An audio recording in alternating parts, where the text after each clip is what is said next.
Hello and welcome to The Truth About Storytelling. I'm Tyreen Martinson, author, poet, podcaster, and creative explorer.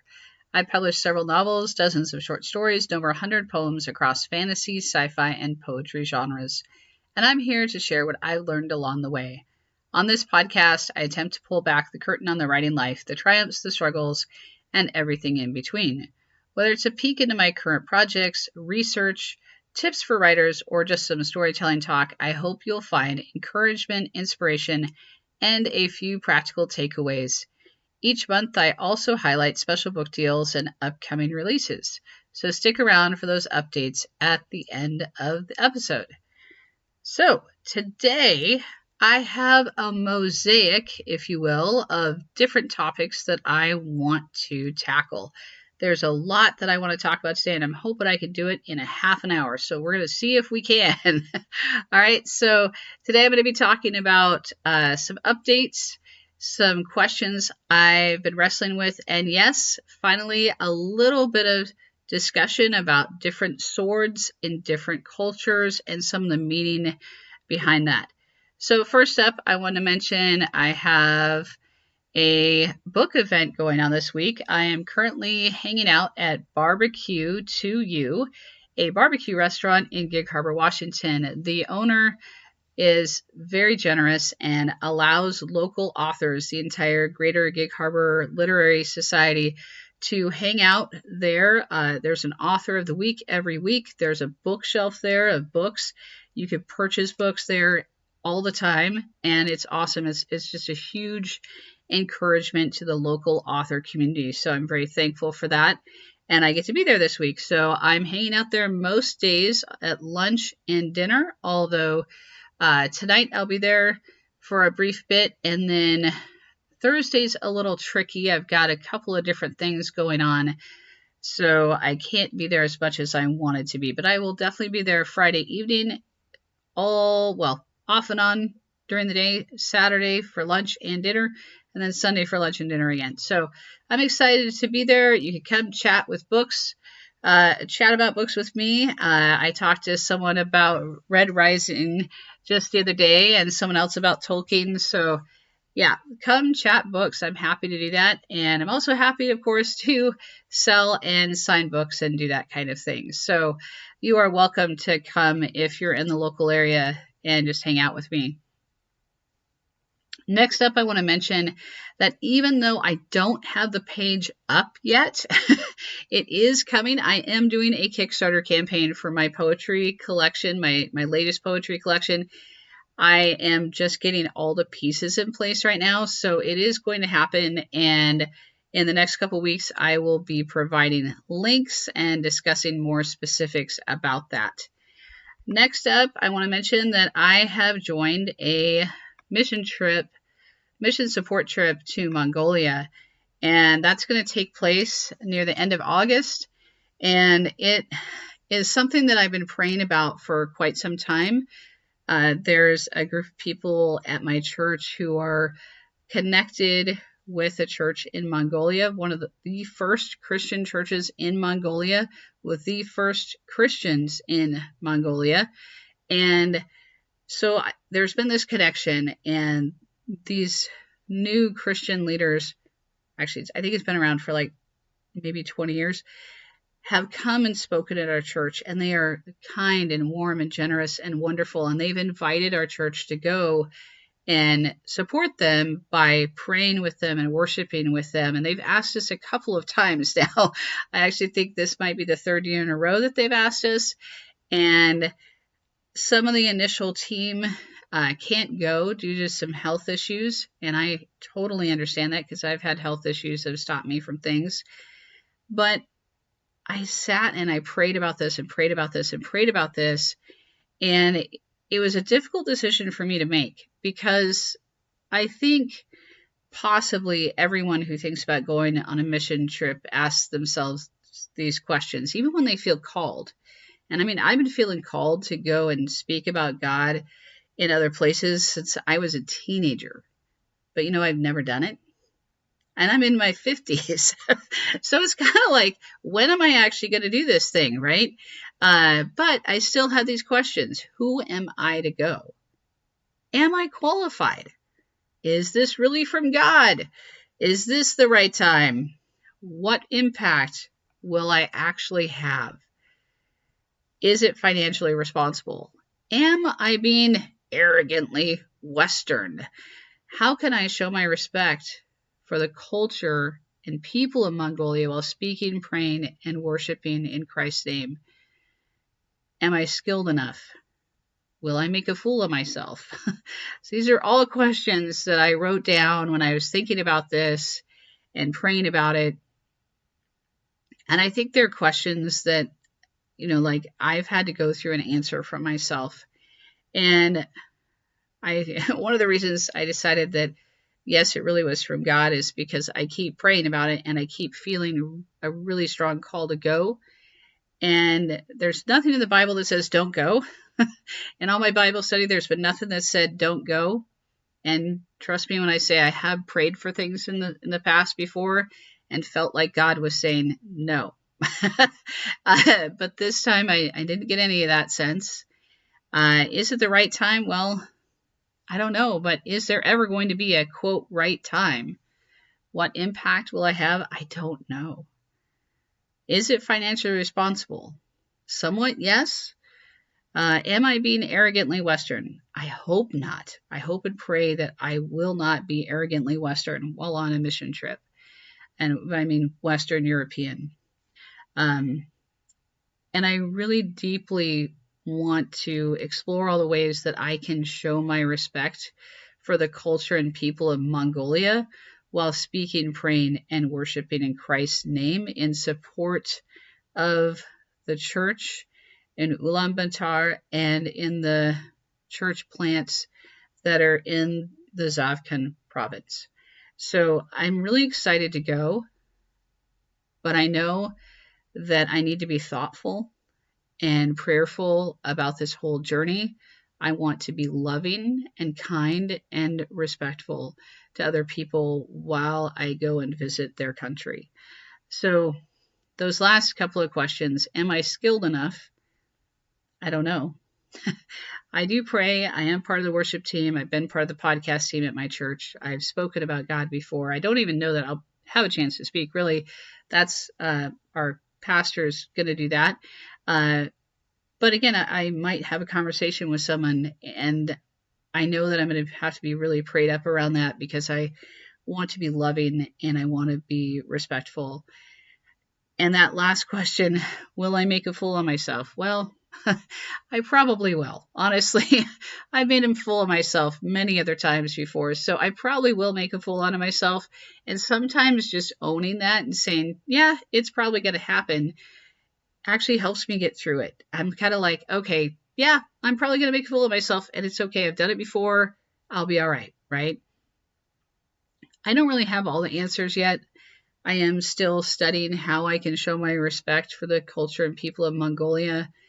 And I'm doing that by researching things about the culture, by studying the language, which is incredibly difficult for me, but I am studying the language and getting myself to study it 3 times a day for 10 to 40 minutes each day.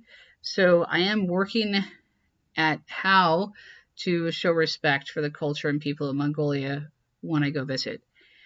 So I hope that you're okay with going on this journey with me because I'll be talking about it in the next several episodes of my podcast, actually probably all the way until I go to my trip, go on the trip, and probably afterwards. And I'm also going to be talking about poetry because of my poetry Kickstarter campaign. And we'll just see how those two subjects blend together over the next several weeks. Hopefully they will in a way that is, again, inspiring and helpful to you as an author, as a reader, as someone who might be interested in these subjects. So I have been doing several episodes about swords and sword fighting in film and books and different types of legendary objects. And I wanted to talk about different types of swords and blades from different cultures. So that was something I had already planned to talk about before I said yes to the mission trip. And so I want to mention that I will not mention it. I want to do a short bit about swords from different cultures in this episode because I said I would, and because I'm still fascinated by that, and I will definitely be coming back to swords in fantasy fiction at some point. So let's talk about swords. I am just pulling up a different section of notes, by the way, if you're listening to this, and it's going to be a pretty live, just off-the-cuff episode today. I hope that's okay. I didn't even do my tongue twisters before I started, so I hope my words are clear enough to understand. All right, so we're going to start with the Mongolian curved saber, or the Dao-style saber, or the Mongol saber. There's 3 different names I found. So the origin is the Mongol Empire, 13th century. The style is single-edged, slightly curved blade, and it's ideal for horseback use. So it had a great deal of influence across saber designs across Asia and Europe through conquest. And Mongols were among the most mobile, devastating mounted warriors in history. So to get more into the research for this, I admit I used Perplexity AI, so you could find all these answers if you ask the same questions I did on Perplexity AI. So, but I'm gonna share with you what I found. So this weapon was designed for the highly mobile cavalry-based warfare that defined the Mongol military. It was, again, as I said, a moderately curved blade, typically 70 to 100 centimeters in length. It was single-edged, optimized for slicing and slashing attacks from horseback. It was lightweight, which allowed for speed and agility. It was a one-handed use blade versus like a double-handed blade. So it was a one-handed use blade, so riders could control their horses while fighting. The hilt was often made of wood or bone, sometimes wrapped, and a small crossguard. There was a distinctive bend of the blade just below the pommel, which aided mounted combat swings.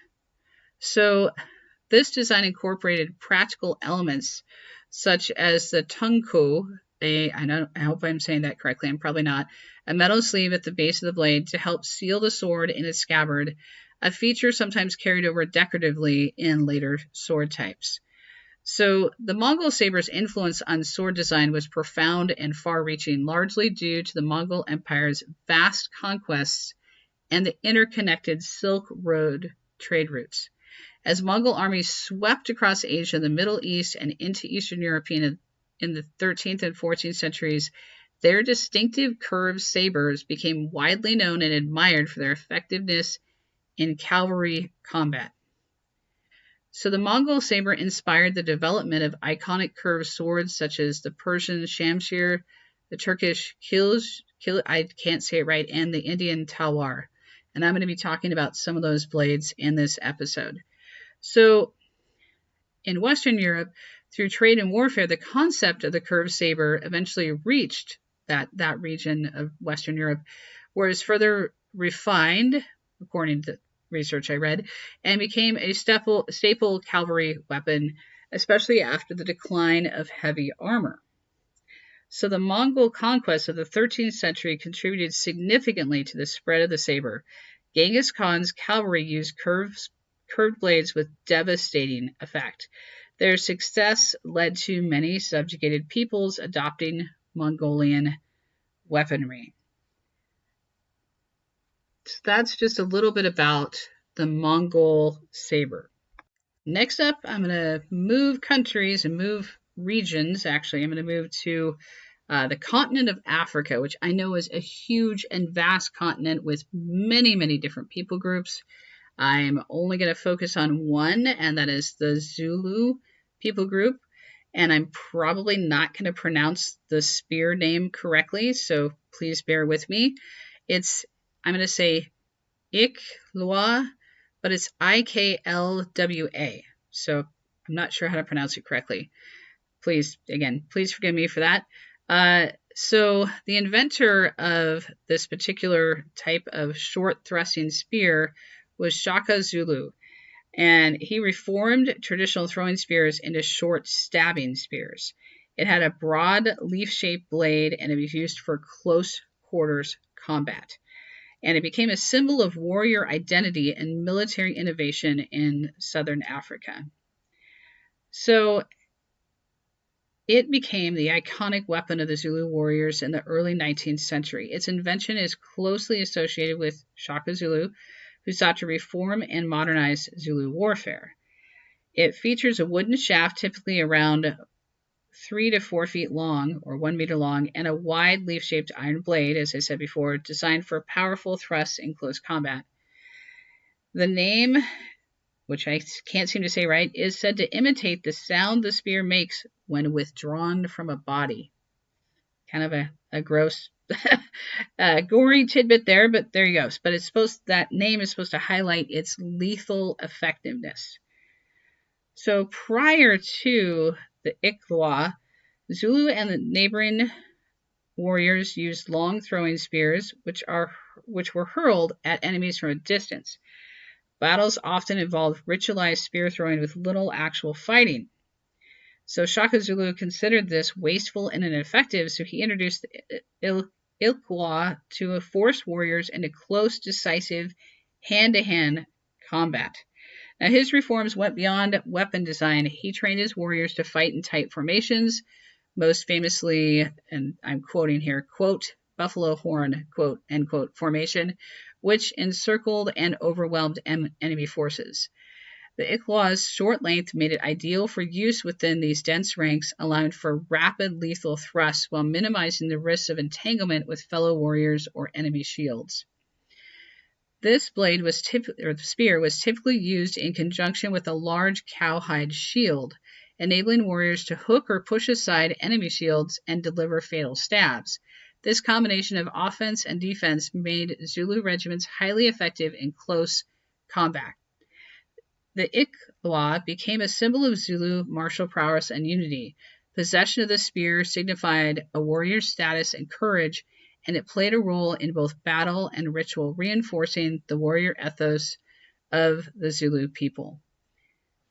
So I know I'm being very brief in my description of these different weapons, but I only have so much time today, so I'm trying to get a little bit of around the world weaponry, because I think oftentimes in Western culture, especially in novels written from the Western cultural perspective, we see traditional, more like Western European medieval weapons. So I'm kind of trying to take a look at some of these other cultures and other weapons that were used.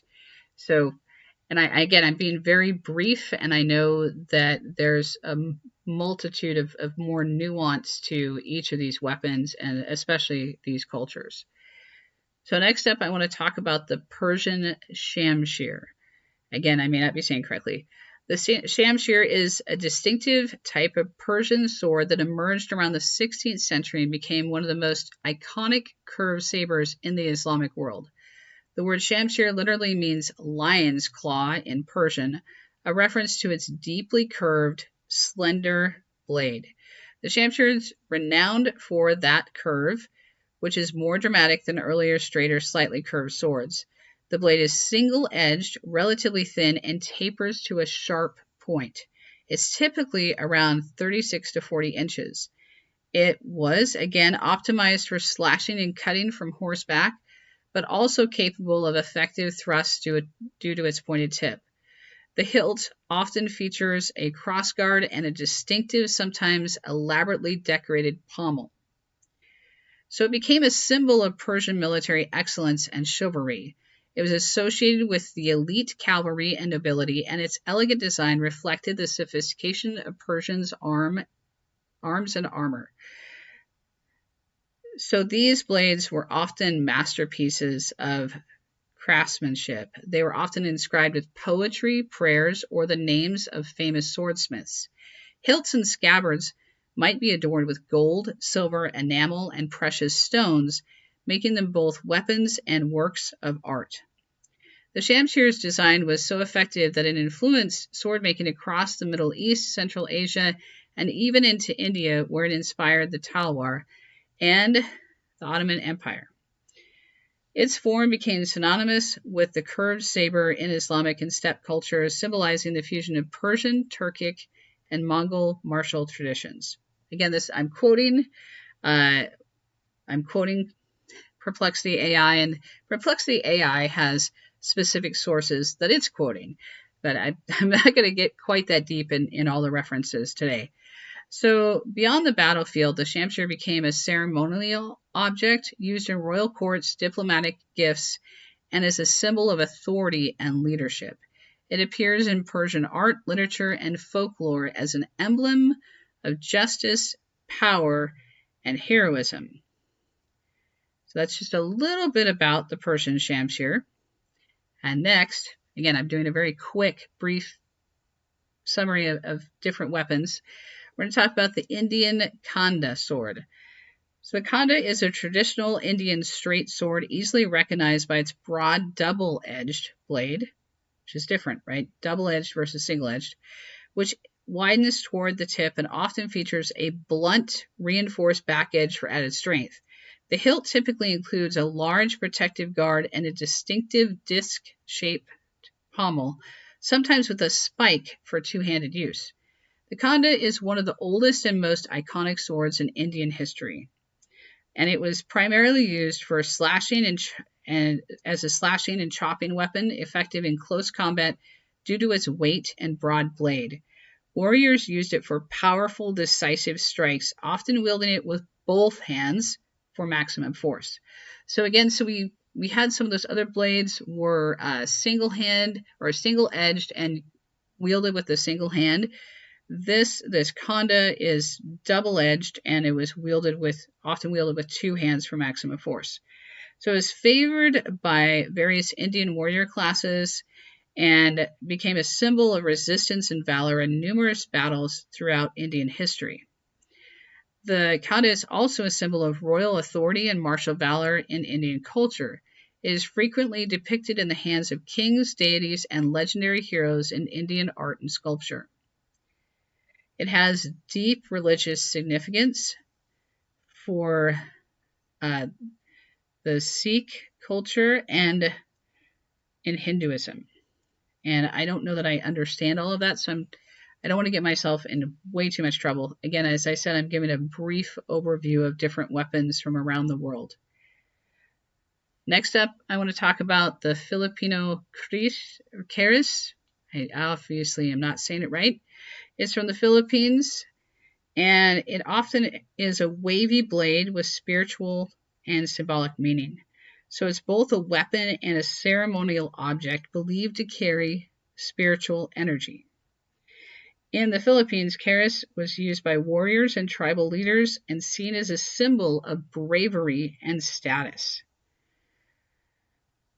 So it's not just a weapon, but that it's another symbol of social status, heroism, and authority. So in many Filipino cultures, owning a finely crafted keris signified nobility or high rank. Chiefs, warriors, and important figures often carried them as part of their regalia, and the weapon was sometimes passed down as a treasured heirloom. It was also believed to possess spiritual power, with some blades considered to have protective or even supernatural properties. The forging of a keris was often accompanied by rituals and prayers, imbuing the blade with the spirit of its maker with blessings for its owner. Some kerises are said to bring good fortune, while others are believed to be cursed or to bring misfortune if not properly respected. The keris is a powerful symbol of Filipino identity, especially among the Moro and other Muslim groups in Mindanao and the Sulu archipelago. Wow, I'm having a hard time pronouncing things, so I apologize. And it was used, the keris was used both as a weapon of war and as a diplomatic gift. So it played a role in forging alliances, ending disputes, and sealing agreements between tribes and leaders, even though it was a weapon of war. The wavy serpentine blade of a keris was designed to inflict more devastating wounds than a straight blade, as the wavy edge creates a wider wound channel and is harder to block or parry. The waves of the blade can also make the blade more effective at slashing and can cause the weapon to vibrate upon impact, making it harder for an opponent to grab. So the number of waves is often significant, with odd numbers considered auspicious. Each wave could represent different virtues, spiritual beliefs, or cosmological concepts.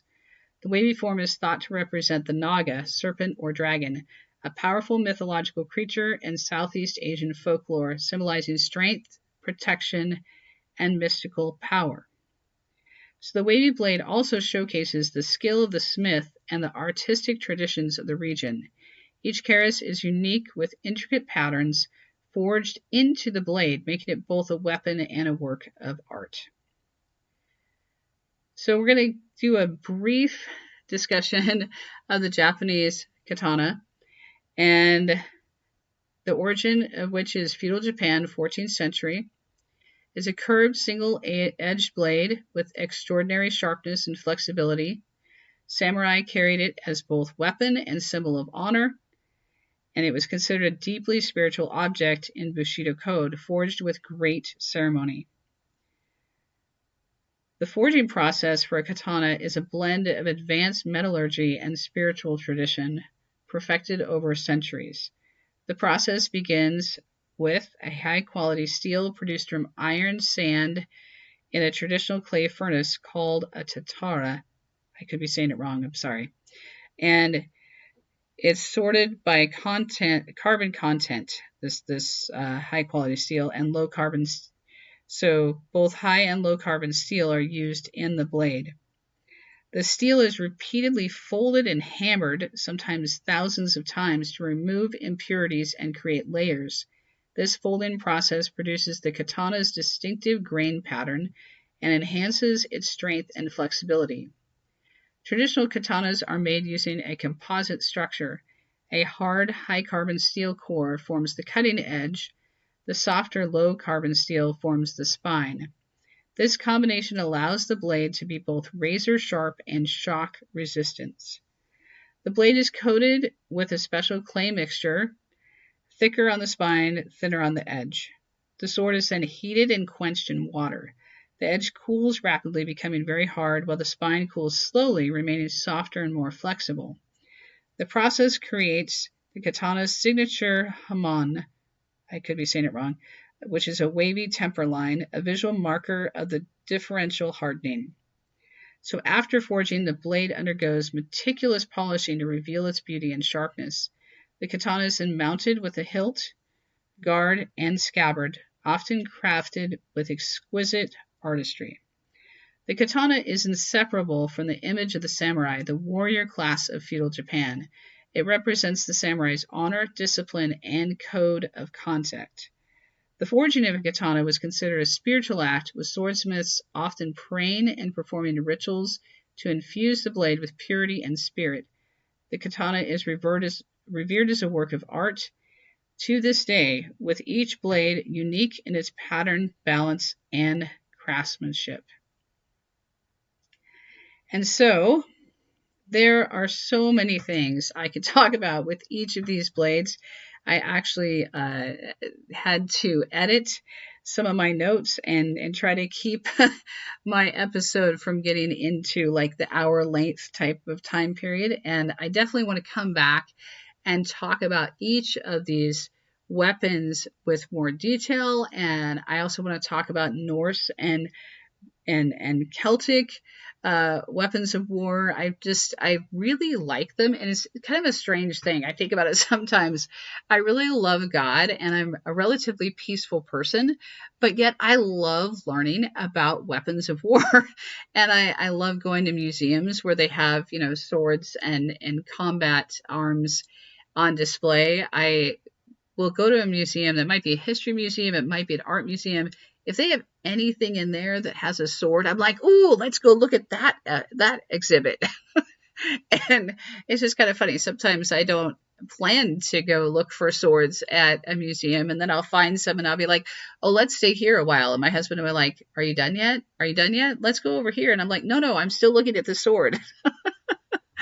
And so, despite the fact that I am a relatively peaceful person, I love God, and I believe that Jesus Christ came to live and teach and die and be resurrected to show us his way, truth, and life, which I think includes a lot of love and peace and not a whole lot of uh, need for any swords or anything like that. But I've always enjoyed again the the art behind the weapons of war and also the idea of combat, but probably not the actual combat. I don't think I'd really like the gory actuality of true combat.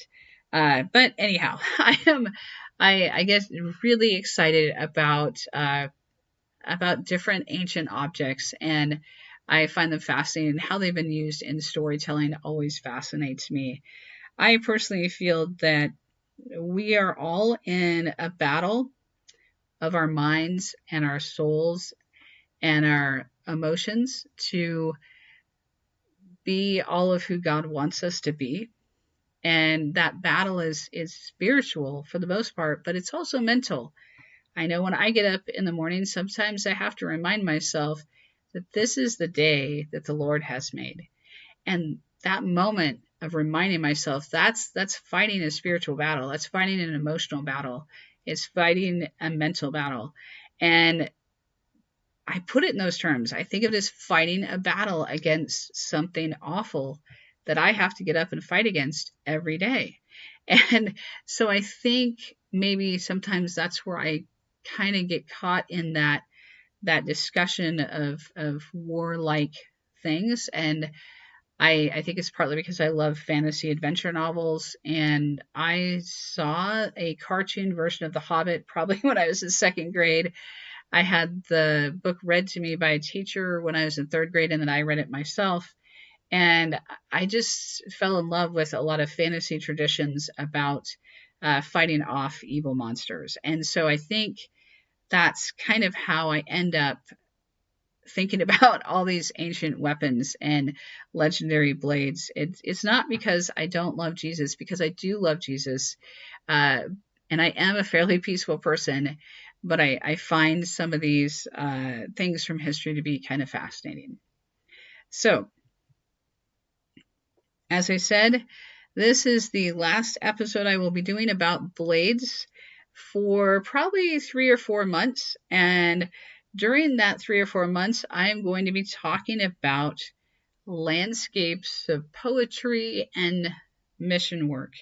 And by landscapes of poetry and mission work, I might also talk about landscapes and fantasy stories, but I'm mainly going to focus on poetry and my upcoming mission trip in the coming episode. So I will be talking about writing, especially with the poetry Kickstarter and with the poems that are in that Kickstarter and how I came to write poetry. So I'll be talking about writing in that aspect, but I will also be talking about my preparations for my trip to Mongolia and the explorations and discovery I plan to do to learn more about the culture and the people of Mongolia before I go there and while I'm there and after I leave.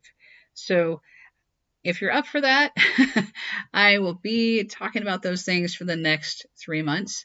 And next week, I will specifically be talking about landscapes and kind of trying to ease from fantasy to poetry and mission trip and kind of ease into that a little bit next week with my podcast episode.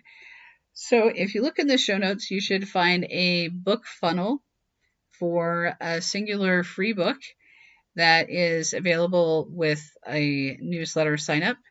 And if you're interested in all the other stuff I'm involved with, just go ahead and click a link on the show notes.